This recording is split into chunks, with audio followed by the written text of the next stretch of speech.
नमस्कार दोस्तों, हमारे चैनल पर आप सबका स्वागत है। हम आपके सामने रावण के बारे में कुछ वर्णन करना चाहते हैं। रावण की खास बातें जो आपको जाननी चाहिए। रावण कौन है? रावण दुनिया में इस नाम का दूसरा कोई व्यक्ति नहीं है। रावण तो सिर्फ रावण है।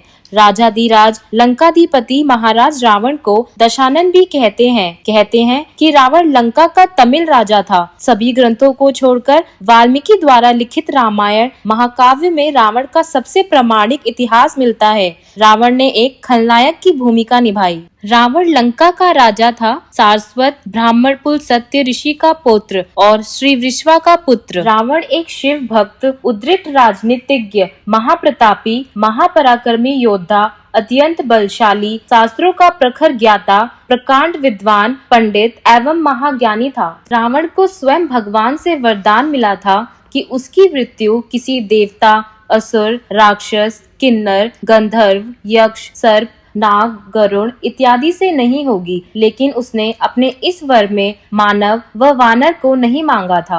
रावण रामायण का एक प्रमुख पात्र है। रावण लंका का राजा था। रावण अपने 10 सिरों के कारण भी जाना जाता था। रावण इतना ज्ञानी था कि उसे पहले से ही आभास हो जाता था कि आगे क्या होने वाला है। रावण अपने अन्य कई गुणों के कारण भी जाना जाता था, जिसके कारण उसकी प्रशंसा हुआ करती थी।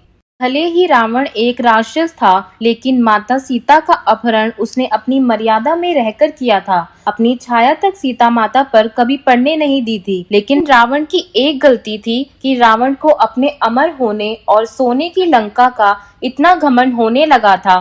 इसीलिए वह अपने सर्वनाश का कारण स्वयं बना। महापंडित रावण ने मरते समय लक्ष्मण से बोला, तुम क्षत्रिय, मैं ब्राह्मण, मेरा कुल तुमसे बड़ा, मैं ज्ञान में तुमसे बड़ा, मेरी सेना तुमसे बड़ी। मेरी सेना में ऐसे ऐसे योद्धा थे जिससे देवता कांपते थे। मेरा बेटा इंद्र को बंदी बनाकर ले आया। मैंने काल को बंदी बना रखा था। मैं 4 वेदों का ज्ञाता, पूरी दुनिया में मेरे ज्ञान का डंका बजता। तुम 2 वनवासी भाई आए और मुझे मेरी धरती पर परास्त किया। रावण बोला, मैं हारा क्यों? क्या इसलिए तुम चरित्रवान और मैं चरित्रहीन? रावण ने मरते समय लक्ष्मण को बताई ये बातें।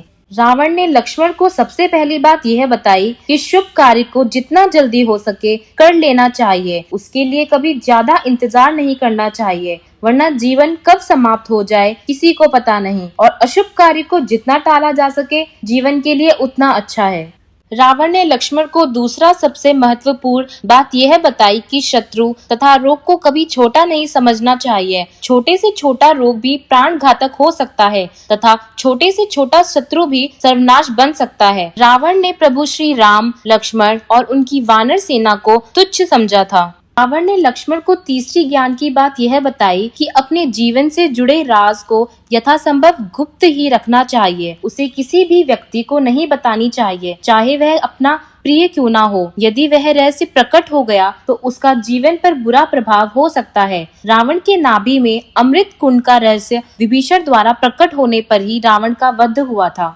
रावण का पहला उपदेश था, खुद के बल का दुरुपयोग कभी भी नहीं करना चाहिए, क्योंकि घमंड इंसान को ऐसे तोड़ देता है जैसे दांत किसी सुपारी को तोड़ता है। रावण का दूसरा उपदेश था कि इंसान को हमेशा अपने ही लोगों की बातें माननी चाहिए, क्योंकि कोई भी हितैषी अपनों का बुरा नहीं चाहता। रावण का तीसरा उपदेश था कि हमें शत्रु और मित्र की हमेशा पहचान करनी चाहिए, क्योंकि कई बार जिसे हम अपना मित्र समझते हैं वे ही हमारे शत्रु साबित होते हैं, और जिसे हम पराया समझते हैं असल में वे ही हमारे अपने होते हैं।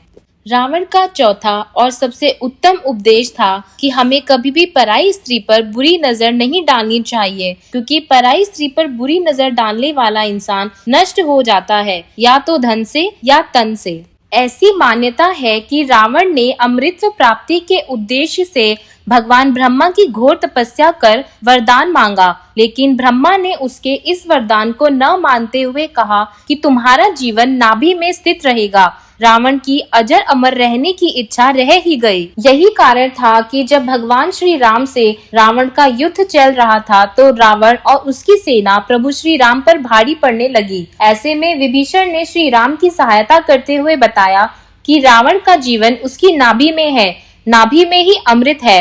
तब प्रभु श्री राम ने रावण की नाभि को भेदा और रावण मारा गया।